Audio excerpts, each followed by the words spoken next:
سڵاوتان لێبێ خۆشەویستان. لەم زنجیرە ڤیدیۆیەدا هەوڵ دەدەین کورتکراوەی زنجیرە کتێبێک بڵاو بکەینەوە.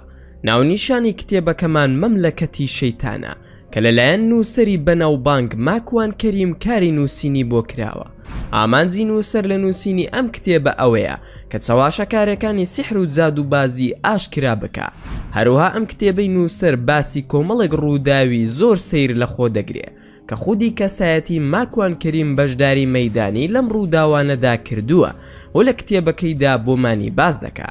و نووسەر دەڵێ کە ڕووداوەکانی نێو ئەم کتێبە لە ژیانی ڕاستیدا بەسرم هاتووە و تەنها ناوی کەسایەتیەکانی نێو کتێبەکەی گۆڕیوە، ئەوێش بۆ پاراستنی نازنامەی کەسایەتی ڕاستەقینەکان.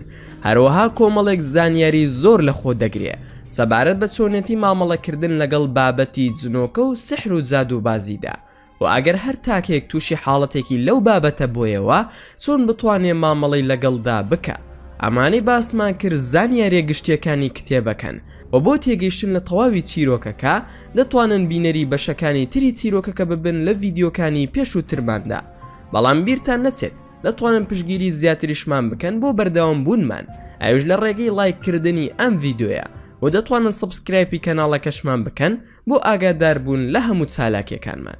ئێستاش با دەست پێ بکەین. چیرۆکەکەمان بەم جۆرە دەست پێ دەکاتەوە. لە ئەڵمانیام بە خاولیەوە لە هۆتێلدام. دوای ئەوەی کە خواحافیزیم کرد لە شێخ بەرقان چوومە دەرەوە لە شاری نۆیز بۆ نان خواردن. لە نزیک هۆتێلەکەم دۆنەر کەبابێکی کوردەکانی تورکیای لێبوو بە ناوی ئانا دۆنەر. منیش بە خۆشی ئانا ئیکسم دەڕۆشمە لای ئەوان، هەرچەندە ئاناکەی ئەوان مەبەستی دایک بوو. لە کاتی نان خواردندا کۆمەڵێک پرسیار مێشکی و ڕوژاندم و بیرم لەوە دەکردەوە کە باشە ئەم جنۆکانە لە پڕ دێن و دەڕۆن، کێناڵێ بەرقان هەمان ویرسان نییە و حەسقی لێش سەسیل نییە. ئاخر خۆ من نان و پیازم لەگەڵ ئەم جنۆکانەدا نەخواردووە. لە دڵی خۆمدا دەموت خۆ ئەمانە براو باوک و ئامۆزام نین، باشە کێناڵێ حەنانە خودی شەیتان نییە، بە ئارەزوی خۆیان شێوەیان بگۆڕنە سەر شێوازی یەکتری. بەتەنها لەسەر شەقامەکانی نۆیز لە شاری ئەڵمانیا پیاسم دەکرد و بیرم لەوە دەکردەوە ئەم ساری سوورکیەوە لە پڕسووتا و نەما. من چۆن دەمبینی و کابرای ئەڵمانی کە بۆی شەحن کرد ئەویش بینی، بەڵام دوایی لە پڕ دیار نەما. نە پۆلیس بینی و نە منیش ئاسەوارێکم بینی، هیچ دیار نەما. ئەوەندە بیرم کردەوە ناسەر لەسەر لێواری شەقامەکان دانیشتم. خەڵکی وایان دەزانی سەرخۆشم. ماوەیەک بێدەنگی ڕووی تێکردم و لە پشتی سەرمەوە گۆرانی و دەنگە دەنگ بوو. منیش ڕۆچوو بووم لە بیرکردنەوە کە ئاوڕمدایەوە تەماشا دەکەم دوو حۆری بەسەرمەون. لە دڵی خۆم داوت تو بڵێ مردبێتم و ئەم حۆریانە بۆ من ئامادەکرابن. زوو خۆم ناسی و زانیم ئەوەندە کەسێکی باش و پاک نیم و بیرم هاتەوە ئەمانە جنۆکە نەبن کە دیسانەوە هاتوونەتەوە لە تەماشای دەستیانم کرد. بیرە بە دەستیانەوە بوو و جگەرەشیان دەکێشا و دوو بە دوو گۆرانیان دەوت، بەڵام تابلۆیەکی زۆر جوانی فاحیشە بوون. ئای دڵ کە مایلی بۆ تاوان. جوانی ئەوان خەریب و سۆفیەتی و سەلەفیەتی و هەموویم لە بیر بەرێتەوە. بە ئەڵمانی دایان بە یەکدا. منیش بە ئەڵمانی وتم ئیژ نیش گوت شپرێخن دۆیچ، دایانە قاقای پێکەنی بۆ بە ئینگلیزی دایان بە یەکدا. وەکو وابێ منیش برازای تۆم کرۆزم. لە دڵی خۆمدا وتم لەخوا بترسە ماکوان، ناسکە ڕیشێکت بۆ خوا هێشتوتەوە، جێ بێڵە و بگەڕەوە بۆ هۆتێلەکە. یەکێکش ئەسپێنێ بە گوێمدا و ئەڵێ هۆتێل کەسی لێ نییە، هەر خۆتی بانگیشیان بکە بۆ ئەوێ کێ ئاگادارە ماکوان. سەیری ئەو جوانی و لاش و دەم و چاوە ناسکەیان بکە بۆ ئەو ڕۆژقەرە دەست خۆت ئەدێ. لەلایەکی ترەوە دایان سپان بە گوێمدا و دەیوت لەخوا بترسە، تۆ لای خۆی موسڵمانی تورناوت بە بانخواز دەرکردووە. لەم هاتوو سوێدا بووم لەگەڵ دڵ و عەقڵ و ناخمدا. لە پڕ جێم هێشتن و 3000 وتم ئەستەغفیروڵڵاه. گەڕامەوە بۆ هۆتێلەکە، بەڵام لەو کاتەوە بۆم دەرکەوت کە تەنهایی بەشێکی گەورەیە لە خودی شەیتان. بۆیە مرۆڤ پێویستە هەمیشە لەگەڵ کۆمەڵ و خێزان و کەس و کاری دابێت و هەوڵ نەدات بۆ تەنهایی. گەڕامەوە بۆ هۆتێلەکە. لە پرزگەکە داوای قاوەیەکم کرد. لەو کاتەدا کەسێک هاتە لام و وتی یارمەتی هەیە دابنیشم چونکە زۆربەی کورسیەکان گیراون. منیش وتم فەرموو دانیشە. کەسەکە دیار بوو خەڵکی ڕۆژهەڵات بوو. بە ئینگلیزی وتم خەڵکی کوێ؟ ئەویش وتی خەڵکی عێراقم. ماکۆن کەواتە خەڵکی وڵاتێکین، منیش خەڵکی کوردستانم. بە عەرەبی دەستمان کرد بە قسەکردن. کتێبێکی بەدەستەوە بوو دەیخوێندەوە. ئەویش داوای قاوەی کردبوو. هەر کەس کتێبی بەدەستەوە بێت و خەریکی خوێندنەوەی بێ، هەر کەسێک بێت من زۆر ڕێزی لێ دەگرم. سەرەتا قاوەیەکیان بۆ من هێنا، بۆیە بە سێرڤیتۆرەکەم وەتبی دەبە و من چاوەڕێ دەکەم. بەتەمەن لە من گەورەتر بوو. زۆر خۆشحاڵی دەربڕی کە ڕێزم گر و قاوەکەشم پەیدا. هەندێک موزامەلەی کردم و وتی پێویست ناکات چاوەڕێ دەکەم بۆم بهێنن. زەختم کرد کە هەر دەبێت بیخۆیتەوە. ئەویش وتی ناوم موئەیەدە و خەڵکی بەغدادم و ماوەی چەند ساڵە لە ئەڵمانیام. لە عێراق ئەفسەری مخابەرات بووم. ئەمە یەکەم جارە لەگەڵ کوردێکدا دابنیشم و ئاوا ڕێزم بگرێت. ماکوان من ڕێزم گرتی لەبەر ئەوە نەبوو کە عەرەبیت و نە لەبەر ئەوەش کە زانیومە ئەفسەری هەواڵگری عێراقی بوویت، بەڵکو ڕێزی ئەو کتێبم لێگرتی کە بەدەستەوە بوو دەتخوێندەوە. موئەیەد دیارە حەز بە کتێب دەکەی؟ ماکوان زۆریش حەزی پێ دەکەم. موئەیەد زیاتر حەز بە خوێندنەوەی کام کتێب دەکەی؟ ماکوان زیاتر حەزم بەو کتێبانەیە کە دەربارەی مێژوو فیکرن. موئەیەد چییە کەوتم ئەفسەری هەواڵگری عێراق بووم هەستم کرد دەم و چاوت گۆڕا و سار بوویتەوە لەگەڵمدا، وایە یان نا؟ ماکوان بە دڵنیاییەوە وایە.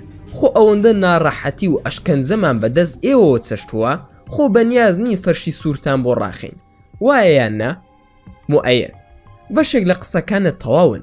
دڵنیام لەوەی کە گەلی کورد ئازاری زۆری چەشتووە بەدەست ڕژێمی بەعسەوە، بەڵام ئەوەش بزانە من دایکم کووردە و وەک تۆ کوردم خۆش دەوێ و هەست بە ئازارەکانیان دەکەم.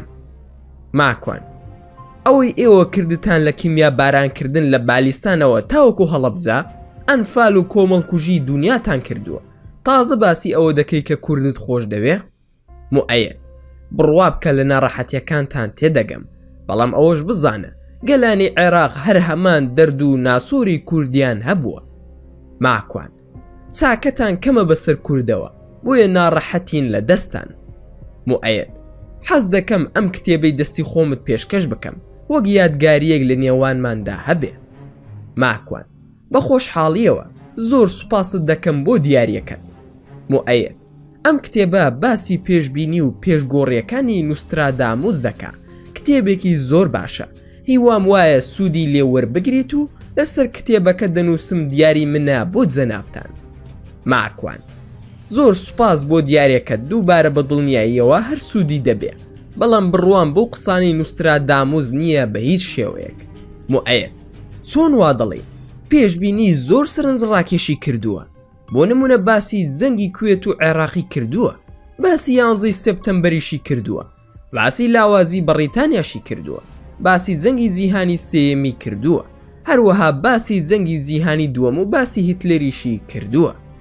ماکوان باوەڕ ناکەم وابێ ئەم کتێبە لە چ زمانێکەوە وەرگێڕدراوە بۆ عەرەبی؟ موئەیەد ئینگلیزیە بۆ عەرەبی، ئەو کەسی وەری گێڕاوە ئەمریکیە. ماکوان باشە بزانە لە پێشەکێکەکەیدا لە کام زمانی ترەوە وەرگێڕدراوە؟ موئەیەد لە پێشەکێکەکەی نەنووسراوە. ماکوان ئەی لە کۆتایەکەیدا بزانە هیچ نووسراوە؟ دوای کەمێک تەماشاکردن موئەیەد وتی هیچ نەنووسراوە. ماکوان جەنابەت دەزانی کە مێشڵ نوستراداموس لە بنەڕەتدا خەڵکی فەڕەنسایە و کتێبەکەی لە شێوەی چوارینەدا داڕشتووە. کتێبەکەی ناوی سەدەکانە، بەڵام ئەم کتێبەی جەنابەت ناوی سەدەیە، تەنانەت هەڵە لە ناوی کتێبەکەی داکراوە. ئاخۆ ناوەڕۆکەکەی چۆن دەستکاری کرابێ بۆ بەرژەوەندی مخابەراتەکانی جیهان.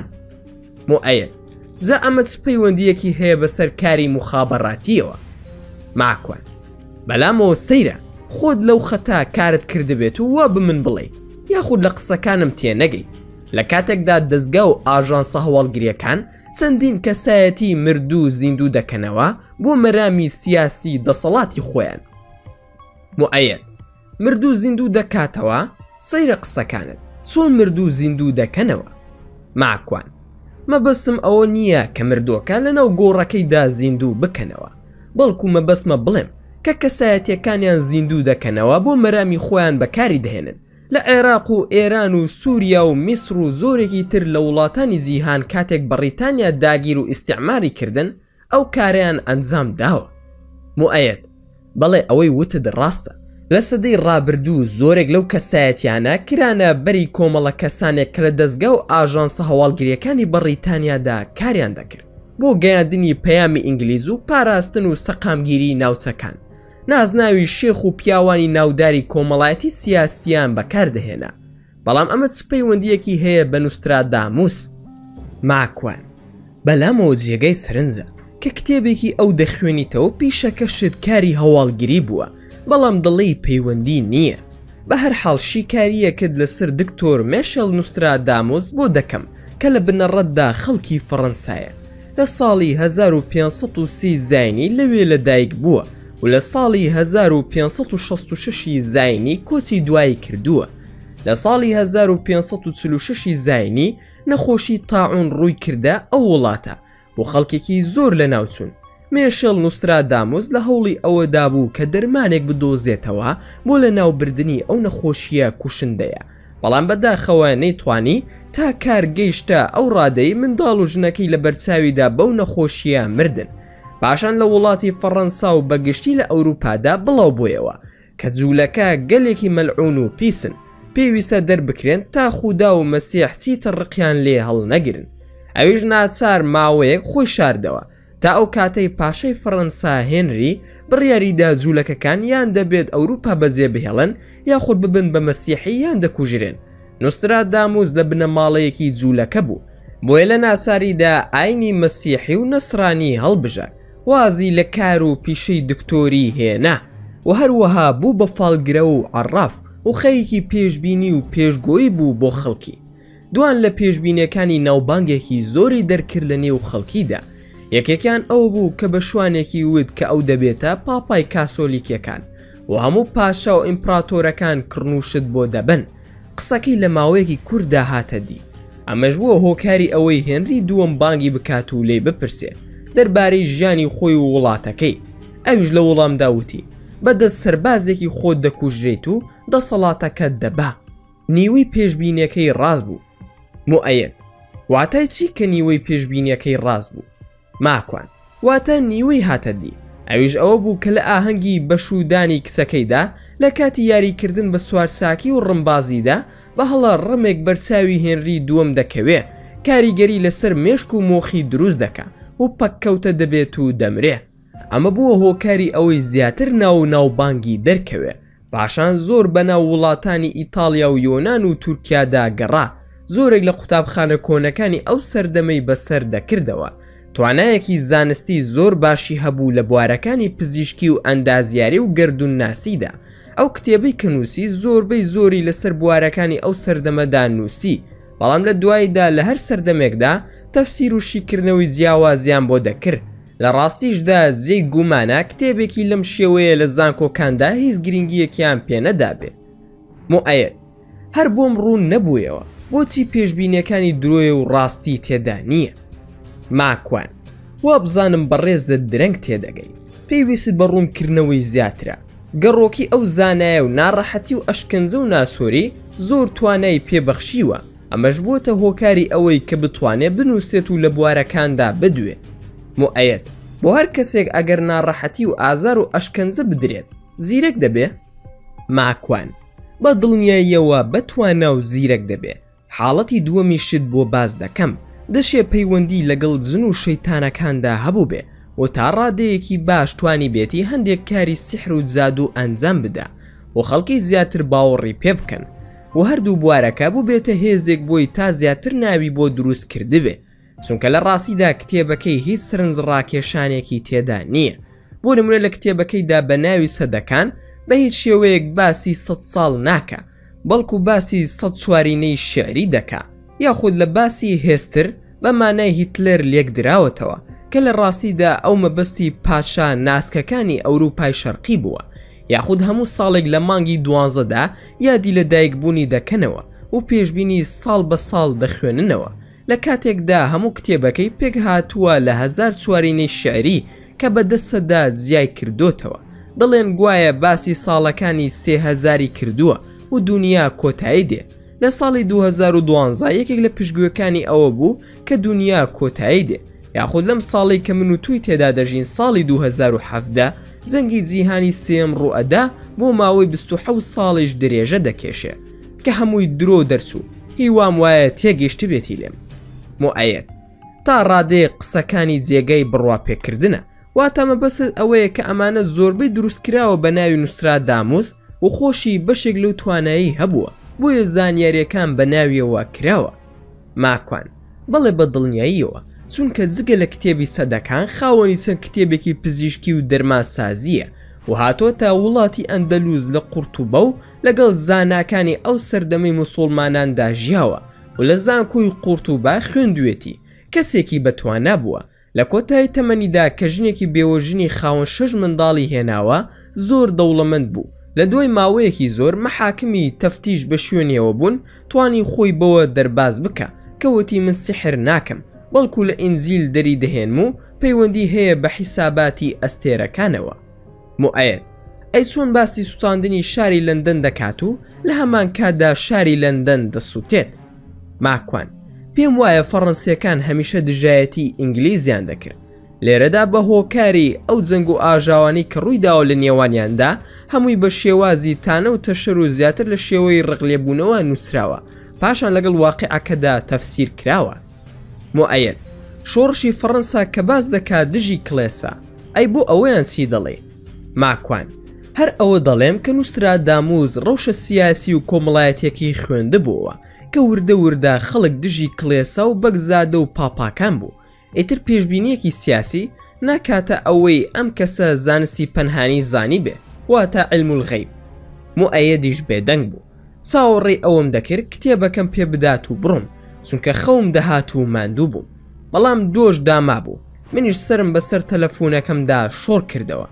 لە پڕ دوو کچە جوانە ئەڵمانیا سەرخۆشەکە خۆیان کرد بەنەو هۆتێلەکەدا و ڕۆ مؤەیەد هاتن و بە ئەڵمانی دەستیان کرد بە قسەکردن. ڕۆی تێکردم وتی ماکوان وەرە ئەمانە میوانی منن، دەچینە ژوورەکەی من هەر خۆمم و ئەوانیش دوانن، با ئێمەش ببین بە دوان. ماکوان ببوورە من خاوەنی ماڵ و خێزانم و هەرگیز کاری وا ناکەم. مؤەیەد منیش خاوەن ماڵ و خێزانم، خۆ لێرە نین، وەرە سەرەوە با بڕۆین. ماکوان ئەی خودای پەروەردگار و ئیسلام زینا ناکەم ببوورە. مؤەیەد یەک تەوبێ و پاک دەبینەوە. ماکوان گرنتی ژیانم ئەدەیتێ تا فریای تەوبە دەکەوم. مؤەیەد بڕۆ کاتی ئەوە نییە، حەز دەکەم دەعوەتی من بی. ماکوان ببوورە من ئەو کارە ئەنجام نادەم و تۆش ئەگەر موسڵمانی ئەوە لە خودا بترسە. هەڵسام و جێم هێشتن و هاتمەوە ژوورەکەی خۆم. دەست بەجێ دەستنوێژێکم هەڵگرت و چوومە سەر بەرماڵ بۆ ئەوەی شەیتان بە هیچ مەجالێکی لە دڵ و دەروونمدا نەمێنێ. دوای تەواوبوونم لە نوێژ دیسان خۆم سەرقەڵ کردەوە بە تەلەفۆنەکەمەوە لە پڕ لە دەرگادرا. کاتێک لە دەرگادرا چووم کردمەوە. مؤەیەد بە شۆرتێکەوە وەسا بوو لەبەر دەرگای ژوورەکەمدا وتی حەز دەکەم بی بۆ لامان، کچەکان داوا دەکەن.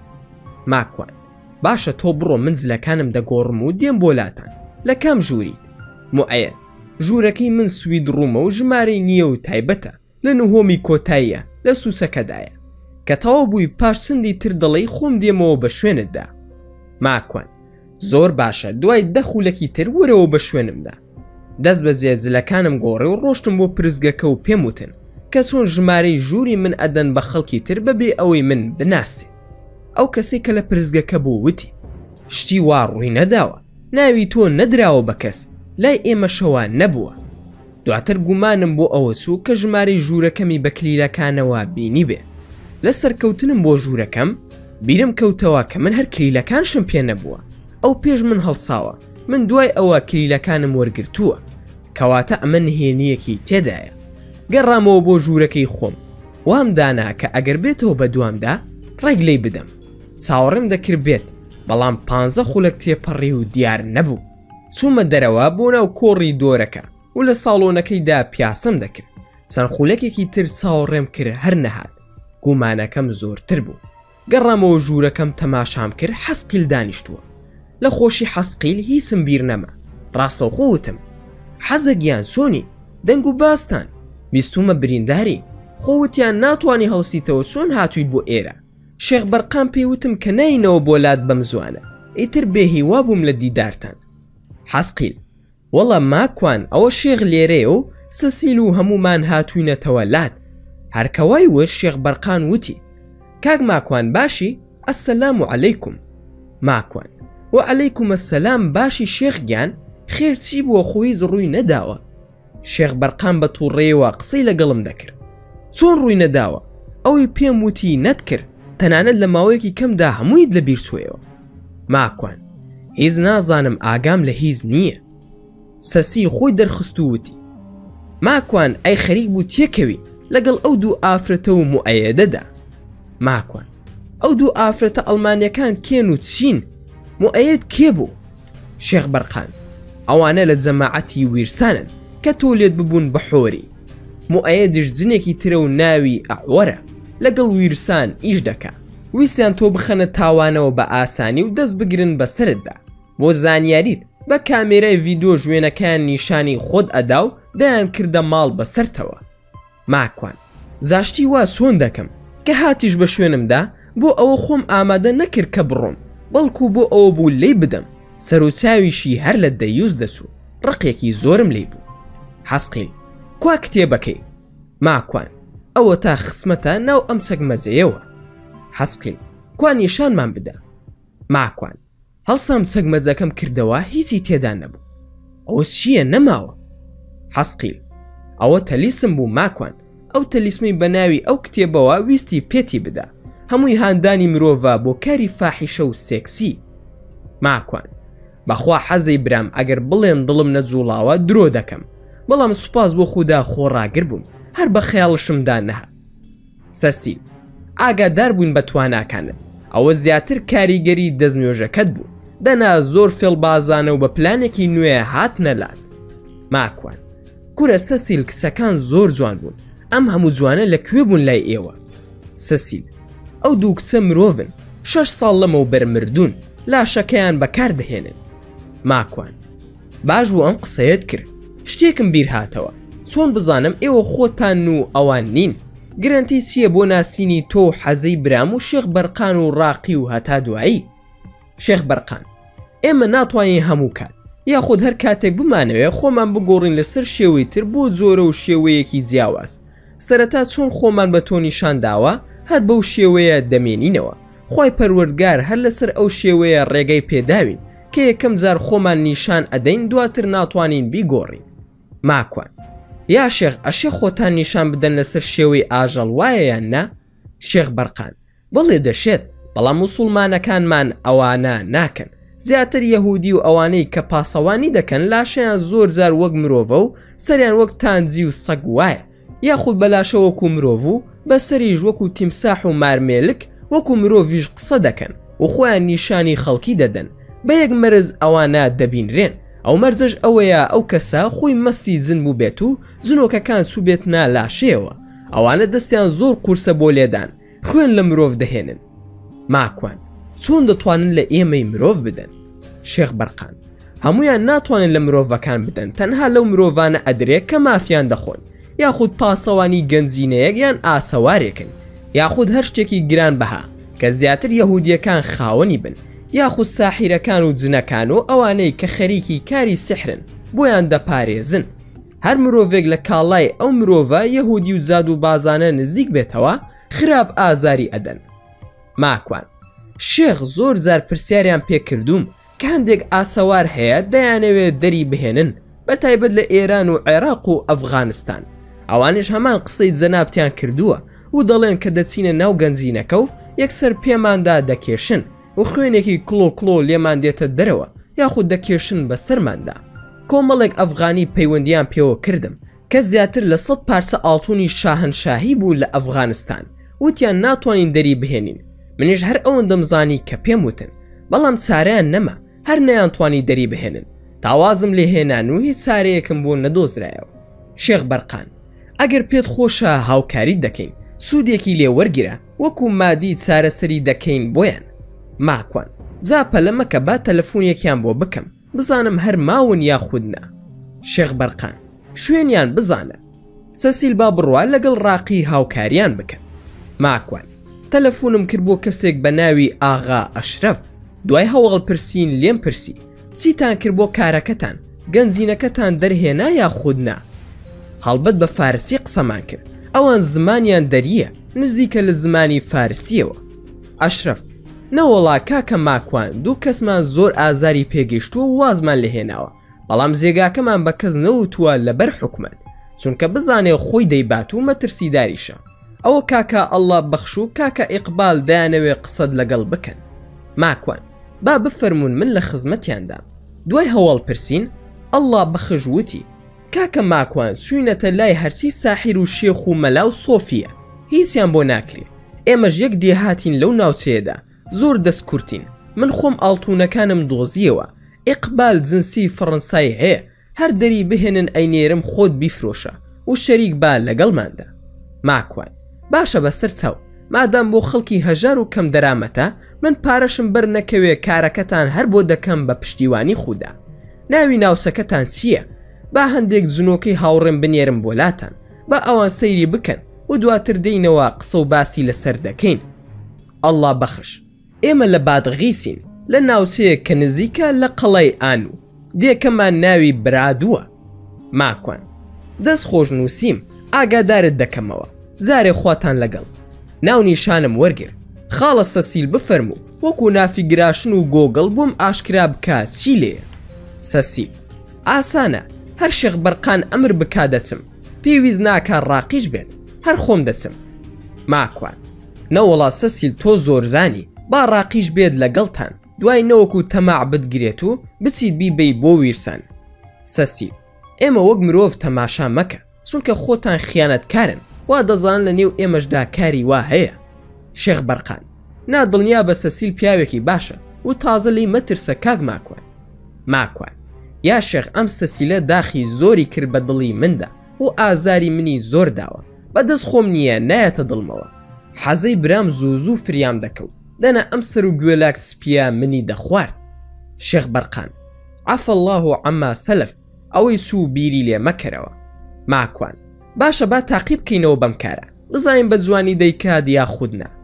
حەسقیل ماکوان کوا پیا و باشان هاوڕێکانی خۆیان تاقی دەکەنەوە. ماکوان ئەمە چییە حەزەی برام فێری فەلسەفە بووی؟ سەسیل ماکوان زۆر زار دەستم لێ پاراستووی، دەنا ئاسان بوو ئازاردانت. ماکوان تۆ ئەوە نیت، بڕۆ بۆ حەلاوی باسکە، فشە فش بەسەر مندا مەکە. شێخ بەرقان وازم قسانە بهێنن با بگەڕینەوە، ماکوانی ژماندووە با بخەوێ. ئەوان ڕۆشن و دەست نوێژم هەڵگرت و 3 ڕکعات نوێژی ویترم کرد و بە ئارامی و زۆر ئاسوودەی خەوم لێکەوت. بەیانی سوومەوە بەلای کاری خۆمەوە لە بازاڕی جوملەی نۆیز بە ناوی ئیمۆتیکس خەریکی کڕینی جلو بەرگ و پێڵاو بووم بۆ دوکانەکەم لە نەرویز. لە پڕم و ئەیەدم بینی لای کەسێکی چینی کەلوپەلم دەکڕی، دام ناو ڕۆ ئەو چوون بە تەمای پیادا کێشانی بووم. لە دڵی خۆم داوتم ئەگەر پۆلیسش هات دەڵێم ویستوێتی پارەم لێ بدزێ. هەر چاوم دەگێڕا خۆم لە کامێراکان بە دوور بگرم و بەرەو ڕووی ڕۆشتم لە پڕ دیار نەما. هیچم پێ نەکرا. تۆزێک بە دەوری خۆمدا هەڵسوڕم، گەڕامەوە بۆ لای کابرای چینی، ناوەکەیم بۆ لەبەر نەدەکرا، پێم دەوت زاکیشان.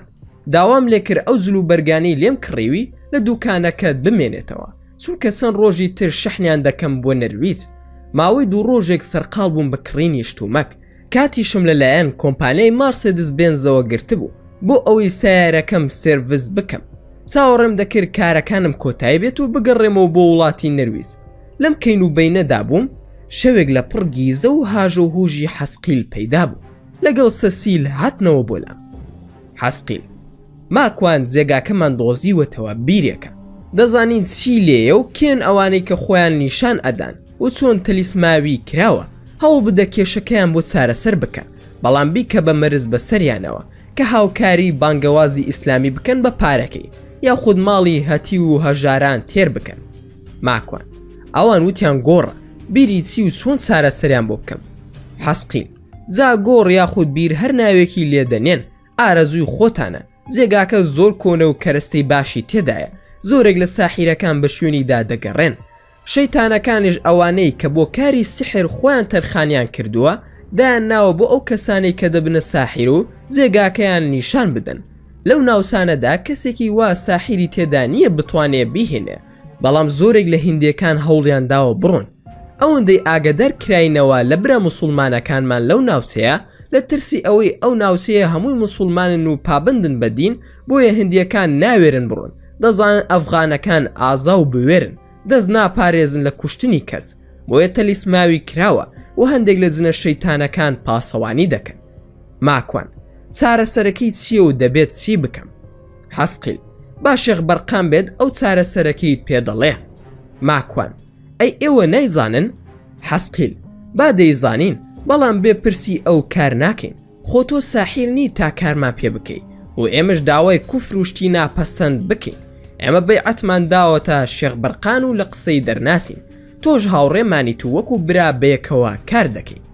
ماکوان دەی خۆ من بەیعەتم پێ نەداوە تا پابند بم بە بەیعەتەکەمەوە، هەر وەکو هاوڕێ و برای ئاینی مامەڵی لەگەڵ دەکەم. سەسیل ئاخر خۆ بەیعەتی تۆ قبول نییە بۆ شێخ بەرقان. ئێمە ئەتوانین بەیعەت بدەین بە مرۆڤ، بەڵام لە ڕووی شەرعەوە دروست نییە مرۆڤ بەیعەت بدات بە جنۆکە.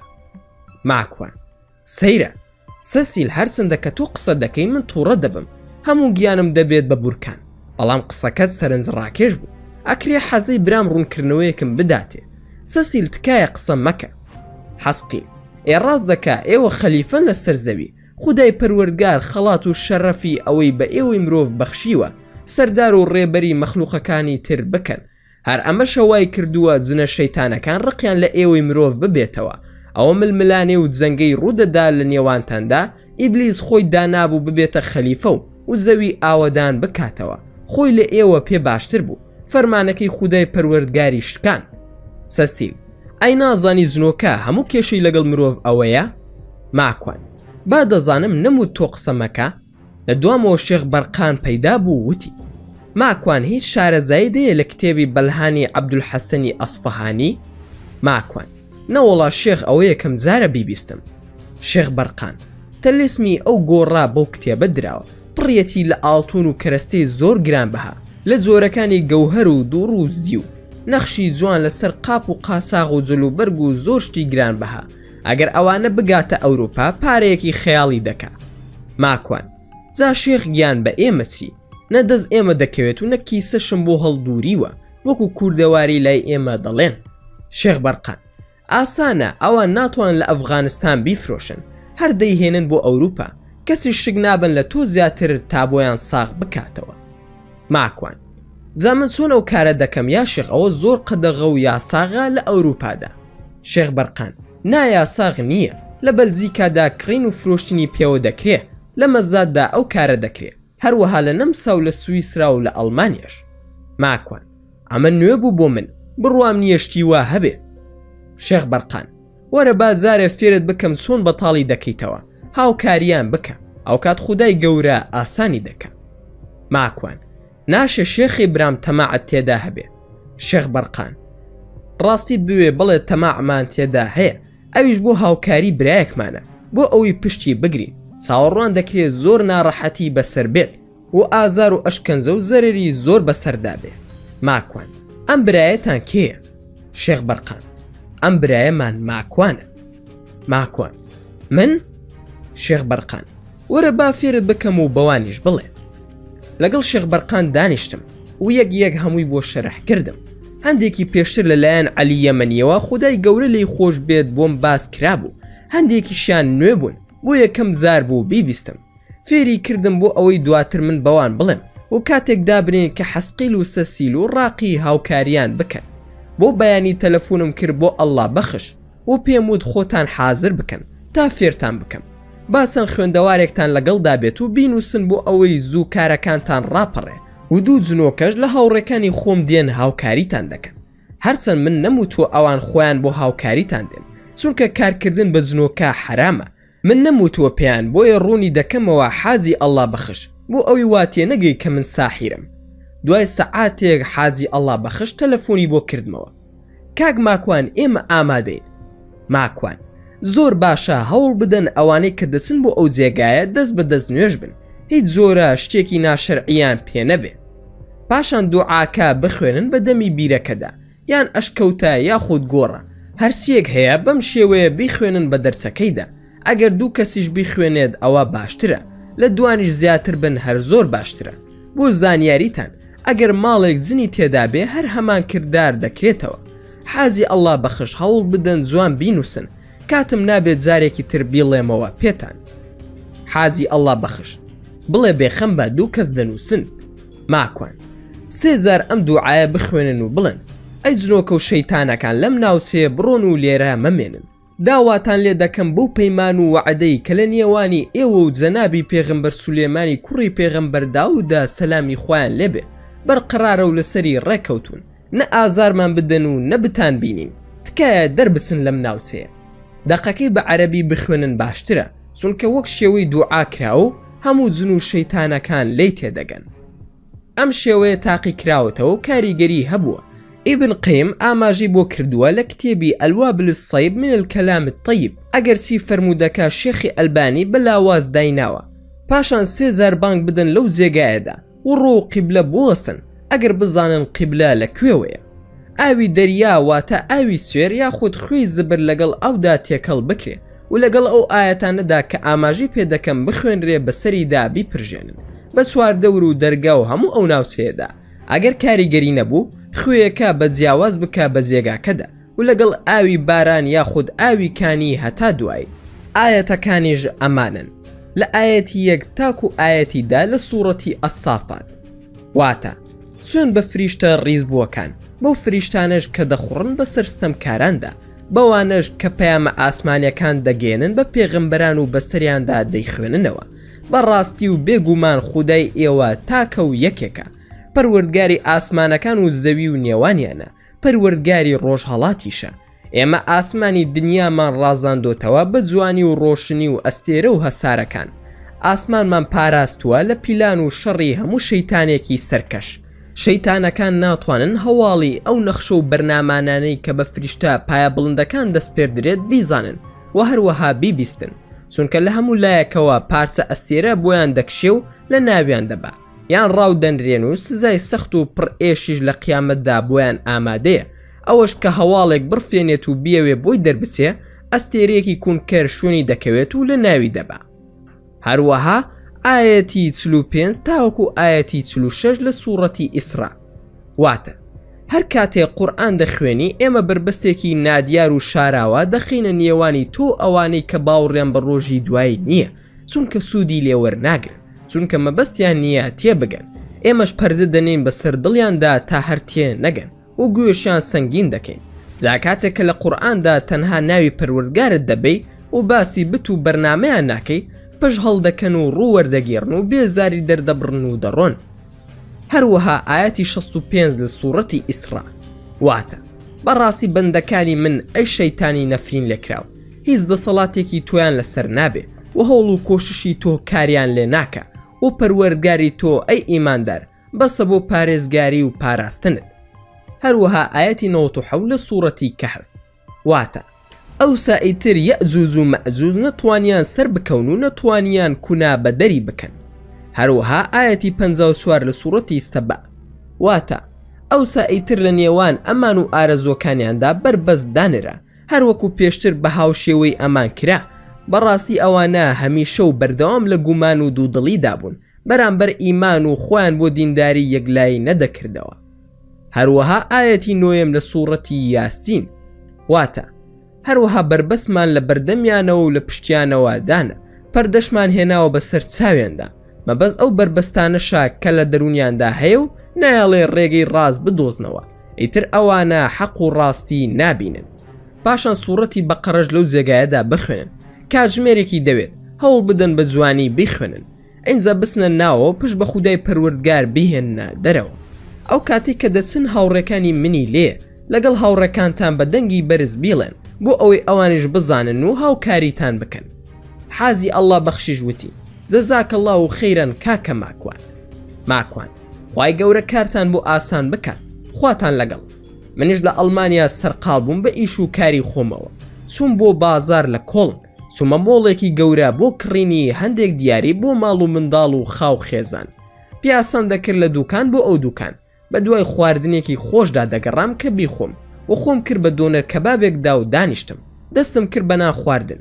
یەکێک بە پرتەوە خۆی کرد بە ژووردا و دیار بوو بە دوای شەڕدا دەگەڕا. چووە پشتی من و کردی بە دەنگە دەنگ لەگەڵ دوو کوڕی تردا کە بە ئەڵمانی قسەیان دەکرد. دوو کەسی تر لە دوای منەوە بووی هەڵسان. خاوەنی دۆنەرەکە لەگەڵ چەند شاگردێک کردیانە دەرەوە، بەڵام شەڕ ڕووی نەدا، هەر دەنگە دەنگ بوو. بە ئەڵمانی دایان بەیەکدا و پاشان خاوەن دۆنەرەکە بە تورکی قسەی کرد لەگەڵ دوو کوڕەکەی تردا و ئەویش لە دەرەوە ئەسوڕایەوە. گوێم لێبوو بە کوردی جنێوی ئەدا.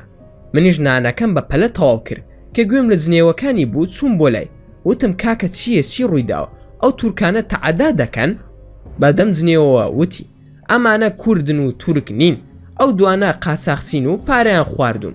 بڕیار بوو لە تورکیاوە خێزانەکەم بۆ بهێنن، بەڵام خێزانەکەم سنوورداش کراوە و پارەکەم بۆ ناگەڕێنەوە. ماکوان ناوت چییە برا و خەڵکی کوێ؟ ئەویش وتی وەڵا خەریکە ناوی خۆشم لە بیر دەسێتەوە، ناوم سامانە و خەڵکی سلێمانیم. ماکوان من چیم پێ دەکرێت لە خزمەتتاندا بم؟ سامان سوپاست دەکەم، چاوەڕێ دەکەم بێنە دەرەوە لە هەردووکیان بدەم، یان دایان کوژم یان دەم کوژن. ماکوان نابراوە نابێ، چەندیان پارە لایە؟ سامان 5,000 یۆڕۆم خەواندووە، پێیان دەڵێم 1000 بۆ ئێوە و باقیەکەشیم بدەنەوە. ماکوان بۆ خاوەنی ئەم جێگایە بەرگریان لێ دەکا؟ سامان خاوەن ئەم دوکانە خزمێتی. ماکوان کرمانجی دەزانن؟ سامان بەڵێ لەگەڵ من بە کرمانجی قسە دەکەن، بەڵام ئێستا وا کردویانە بە تورکی. ماکوان باشە هیچ مەڵێ و لەگەڵ مندا وەرە ژوورەوە، هیچ قسە مەکە، ئەگەر باڵیان گرتی و تویان کردە دەرەوەش بەد ساوەڕێی من بکە و هیچی تر مەکە، باشە برا؟ سامان بۆچی دەکەی؟ ماکوان حەقت نەبێ، بە پشتیوانی خودا حەل دەبێ، بەس وەعدم بدەرێ لە قسەم دەرنەچیت و تووڕە نەبی، ئەگەر من شەڕم کرد لەسرت تۆش هەڵ بدەرێ تا دەستنەوە شوێنن هیچ نەکەی. سامان ئاخر زۆرن لێمان ئەدەن. ماکوان کوڕی باش تۆ ئێستا بە تەمابووی بیان کوژی، خەم من نەبێ بۆ ئەوە. چوومە ژوورە و لەسەر کورسی دانیشتم، چوومە پشتیانەوە، پشتم نا بە دیوارەکە و بانگم کرد سەیدا کەرەم کە تا لای ئێمە وەرە. هەر بۆ بچووکردنەوەی وتم دوو چایمان بۆ بێنە و لەگەڵ دوو پاقلاوە. خۆی نەیهێنا، داوای کرد کە بۆمان بهێنن. سەیدا من ناوم ڕێبوارە و لە فەڕەنساوە هاتووم حیزب ناردوومی، ئەم کوڕا شکاتی لێکردوون لای ئێمە، منیان ناردووە کە ئاگادارتان بکەمەوە، جا دواتر هەرسی ڕوویدا لە بازار و دوکانەکەت گلەییمان لێ مەکە. چەند ڕۆژە من چاودێری ئێوە دەکەم و بە شوێن ئێوە ئەو دوو هەواڵەی ترەوەین. خۆم عەمدەن بێدەنگ بووم، وتم بزانم ئەم کاک سامانە ڕاست دەکا، جا تکایە پارەکەی بۆ بگەڕێنەوە. هەواڵ سالمیش سەلامی لێ دەکردی، دەیوت دەمێکە هاوکار نەبووە. لە دڵی خۆمدا وتم بەخوا ئێستا قەشمەریم پێ دەکە و دەڵێ هەستە بۆ دەرەوە. منیش بە شەق و بە بۆکس دەکەومە ناویان، وسی لە دوکانەکەیدا هەبێ دەیشکێنم و خۆشم تێڕ و پڕ تێ هەڵدان دەخۆم و دەگیرێم. ئەویش وتی سەیدا سەرچاوێمە، ئەس خزمەتکاری سالمیمە، ئێستا قسەیان لەگەڵ دەکەم بەسەر چاو، ڕۆژ قسەیان لەگەڵدا بکە. منیش بە سامانم وت پێ بکەنە لەگەڵمدا و قاقا لێ بدا بادەنگی پێکەنی نەکات ببیستن. سامان وا پێ دەکەنی من ڕقم لێبوو وەکو ئەو وا بێت بگری. وتم پێی دەمت داخەدەی ئەوە کەی پێکەنینە خەڵک وا پێ ئەکەنێ؟ ماکوان سامان جگەرت پێیە؟ سامان جگەرە ناکێشم. ماکوان بڕۆ پاکەتێک بکڕە. سامان چی دەکێشی؟ ماکوان نازام هەرسی بێت بیهێنە، با داڵاز بێ. سامان کاکە ئێرە ئەڵمانیایە، داڵاسی چی؟ ماکوان هەرچیەک بێت بیهێنە و هەڵسە لە بەرچاوم کە هاتیتەوە زۆر بەوی قار و ڕێزەوە بمدەرێ. خۆم مەبەستم بوو ئەو جوڵەیە بکە کە چوو پاکەتێکی مارلی بۆ ڕۆی بۆ هێنام و جگەرەیەکی دامێ و چوومە بەردەم دوکانەکە کێشام و خەریک بوو ئەخنکام، ئەوەندە ناخۆش بوو بەستفم دەکردەوە. منیش وتم ئەگەر کاتتان پێویستە دەڕۆم دواتر دەینەوە. یەکێکان هاتە لام و وتی من ناوم حسێنە، ئێستا 3000 یۆڕۆ ئامادەیە تا دەچن ئەوی تر دەهێنن، دوو کاژمیری تری دەوێت. ماکوان کێشە نییە، سامان بڕۆ ئەوە وەرگرە و 2 سەعاتی تر بێرە و لیان وەرگرە. بە تووڕێەوە بە سامانم وت لاسۆ ئیشم بە سەیدا حوسێنە. سامان ڕۆشت و سپاندم بە گوێیدا وتم زۆر درەنگ کەوت و گلەییان لێتە.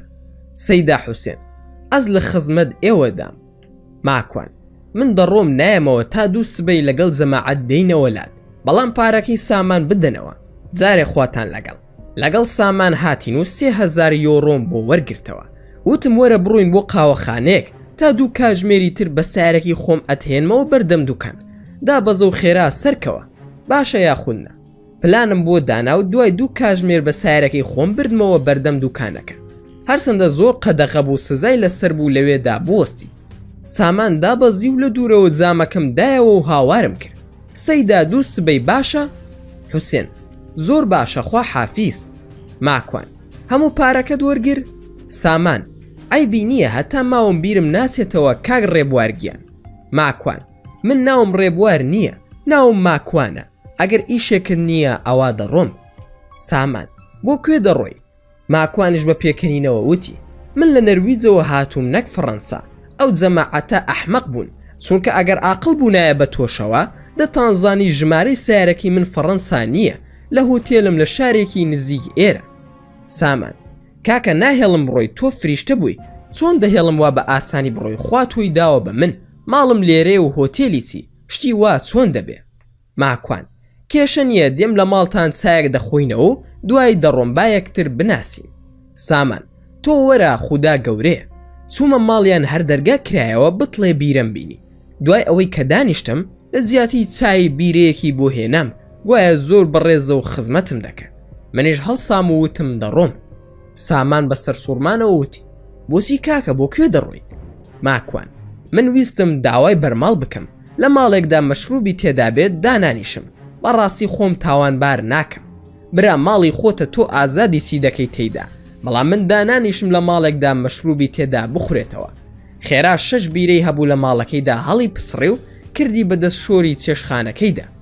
ماکوان: نوێژم نەکردووە، بەرماڵت هەیە یاخودنا؟ سامان: بەخوا شازی بەرماڵم هەیە، دایکم لە حەز بۆی هێناوم، نوێژم لەسەری نەکردووە. هەربی بە بۆ خۆت، بڕۆ دەست نوێژەکەت بگرە. ماکوانش بە پێکەنینەوە وتی: کوا توالێت و حەمام، با بڕۆم دەست نوێژ بگرم. دەست نوێژم گرت و هەندێک موجامە لەمان کرد و تەلەفۆنەکەیم وەرگر و 1000 یۆڕۆی بۆ هێنام کە بیبم بۆ خۆم. هەڵسان پارەکەم دایەوە و وتم: ئەگەر منت خۆش دەوێ ئەوە بیدا بە خێزانی بەڕێست و ڕووبکەرەوە خودا، دڵنیا بە خودای گەورە کارەکانت بۆ ئاسان دەکە. خوا حافیزیمان لەیە کرد و تەلەفۆنمان گۆڕیەوە. دیار بوو کوڕێکی بەوەفاش بوو، زۆر ڕێزی گرتم. تەمەنمان زۆر جیاواز نەبوو، پێدەچوو من چەند ساڵێک لەو گەورەتر بم. ئامادەی پیشەسازی سلێمانی تەواو کردهبوو لە بەشی کارەبا. هاتمەوە بوو هۆتێلەکە و ماوەی 3 ڕۆژ لە نۆیز مامەوە. ئەو کەلوپەلانەی کڕی بووم هەموویم ڕەوانەی نەرویز کردەوە. 2 ڕۆژم مابوو سەرڤیسی ستایارەکەم بۆ بکەن. کۆتا ڕۆژ کە ویستم بگەڕێمەوە، حازی ئەڵڵا بەخش تەلەفۆنی بۆ کردم و وتی: کاکە ماکوان لەکوێی؟ وتم لە ئەڵمانیام، بەیانی دەگەڕێمەوە بۆ نەرویز. حازی ئەڵڵا بەخش: مەڕۆ بەیانی کاژمێر 1.5 ئیقبال و سەلام وڵڵای کوڕی دێنە شاری دووسڵدۆرف، شارەزان نین، بەڵکو هاوکاریان بکەی، ئەمانەتیان پێ و هاوکاریان بکە تا دەگەڕێتەوە فەڕەنسا، لە ئەڵمانیا شارەزان نییە. ماکوان: سەرکەوتوو بوون ئەلحەمدولیلا؟ حازی ئەڵڵا بەخشیش وتی: ئەرێ وەڵڵا، هیچمان تێیدا نەهێش، بەشێکی کەمان لێ ناردووە ساغی بکەرەوە، پێم وتووە کە بەشی تۆ لە بەرچاو بگیرێ. خەمی هیچ شن نەبێ، بەڵام تا لە فڕۆکەخانەی کابول دەرمان کرد زۆر ناڕەحەت بوو. ماکوان: ئەی لە ئەڵمانیا کێشەی نییە؟ حازی ئەڵڵا بەخش: بۆ دابەزین لێپرسینەوەی نییە و ئاساییە، ئەگەر بشگیرێ زۆر گرنگ نییە لامان، چونکە بەس نمونەم ناردووە و پرسیاری زۆریشم کردووە کە یاساغ نییە لە ئەوروپا. ماکوانش ئەڵێ: لە دڵی خۆمدا وتم شێخ بەرقان شارەزا بوو، ئەویش وای وت. باشە حازی گیان، لە خزمەتاندام، ئەم شەویش دەمێنمەوە تا دەگەڕێنەوە فەڕەنسا. شەوەکەی هەر بیرم دەکردەوە، لە خۆشی داوتم: بەخوا خودای گەورە دەوڵەمەندی کردی بە بۆنەی ئەم ئەفغانیانەوە. بیرم دەکردەوە و پرۆژەی زۆرم دادەنا بۆ ئەوەی یارمەتی خەڵکی بدەم. لە خەیاڵ پڵاوێکی زۆر خۆشدا بووم. زەنگی تەلەفۆنەکەم لێدا و سەیرم کرد سامان بوو. سامان: کاک ماکوان براکەم، وەڵڵا زۆر مەمنونی جەنابتم، هەر حەزم کرد قسەیەکت لەگەڵ بکەم. زۆر حەز دەکەم بێمە خزمەتت برا، ئەگەر ئیزازت هەیە با ئەم شەو پێکەوە بین، ئیشم نییە لە خزمەتتدام. ماکوان: کاک سامانگیان، لە خزمەتتدام لە هۆتێل ئێمپایر لە نۆیس، 3 چارەک دوورم لە کۆڵن، فەرموو تەشریف بێنە. سامان: ئێستا دێمە خزمەتت نانت خواردووە یاخودنا ماکوان وەرە بەیەکەوە نان دەخۆین خوا حافیزیمان کرد لەو کاتەدا حەسقیل دەرکەوت بێ سەلام و کەلام وتی ئەوە چیت کرد بەدبەخت ماکوان بۆچی بووە حەزەی برا حەسقیل ڕاکە لێرە ئەدرەسی خۆتت داوە بەو کرمانزیانە زۆریان داوە لە سامان بە دوای تۆشدا دەگەڕێن خێرا لێرە نەمێنی ماکوان ئەی چی بکەم ڕابکەم حەسقیل ئەی خۆ مقاومە ناکەی ماکوان ئێ ئاخر بۆ کوێ ڕابکەم حەسقیل هیچ چارەیەکی ترت هەیە ماکوان وەرە بابیر بکەینەوە چی بکەین لێرەش چیرۆکەکە ڕادەگری هەوڵ دەدەین لە ڤیدیۆکانی داهاتوودا تەواوکەری ڕووداوەکان باز بکەین بەم جۆرەش گەیشتینە کۆتایی ڤیدیۆکەی ئەم زارەمان ئەگەر ڤیدیۆکەتان بەدڵ بوو ئەوە هەر ئێستا لایکی ئەم ڤیدیۆمان بۆ بکەن و هەروەها شەیریشی بکەن لەگەڵ هاوڕەکانتاندا و لە بیرشتان نەچێت ئەگەر ئەتانەوێ هەمیشە بابەتی ناوازە لە کەناڵەکەی ئێمە ببینن ئەوە هەر ئێستا سبسکرایبی کەناڵەکەمان بکەن و زەنگۆڵی تەنیشتی سبسکرایبە کاش چالاک بکەن و لە بیرشتان نەچێت هەر ڕخنە و پێشنیارێک یاخود بیرۆکەی ڤیدیۆیەکتان بۆ کەناڵەکەی ئێمە هەیە ئەوە هەموویمان لە کۆمنتی ئەم ڤیدیۆیەدا بۆ بنووسن و دووبارە و سێبارە سوپاسان دەکەم بۆ تەماشاکردنی ڤیدیۆکەمان تا ڤیدیۆیەکی تر و تا کاتێکی تر هەر شاد و بەختەوەر بن و خواتان لەگەڵ بێت و ئامانەتی خوددا بن.